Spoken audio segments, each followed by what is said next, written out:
वणी शहरातील प्रभाग क्रमांक 3 मधील फाले लेआउट येथील स्वप्नील राजीव झाडे हे काल संध्याकाळी बाहेरगावी गेले होते। या संधीचा फायदा घेत चोरांनी घरचा दरवाजा फोडून 2,45,000चा मुद्देमाल चोरून नेल्याची घटना 13 मार्च रात्री 2:25 घडली आहे।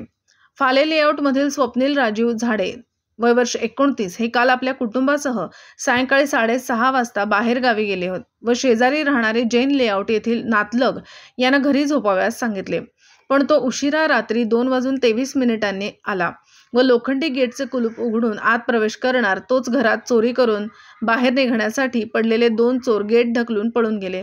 लगेच तो उठून चोरांच्या मागे धावायला लागला, परंतु त्यांना पकडण्यासाठी तो अपयशी ठरला व चोर पळून जाण्यात यशस्वी झाले। घरच्या मंडळींनी घरात प्रवेश केला असता सामान अस्ताव्यस्त पडून होते, तर अलमारीतील 60,000 नगदी, सोन्याची रिंग 2 ग्रॅम किंमत 6,000, सोन्याची पोत 4 तोळे 1,20,000, सोन्याचा गोप 15 ग्रॅम 45,000, सोन्याची अंगठी 3 ग्रॅम 9,000 असे एकंदर 2,45,000 रुपयांचा मुद्देमाल चोरून नेला।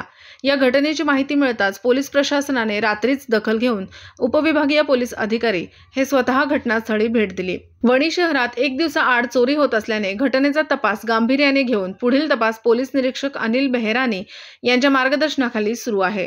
प्रतिनिधी राहुल मस्के, यवतमाळ।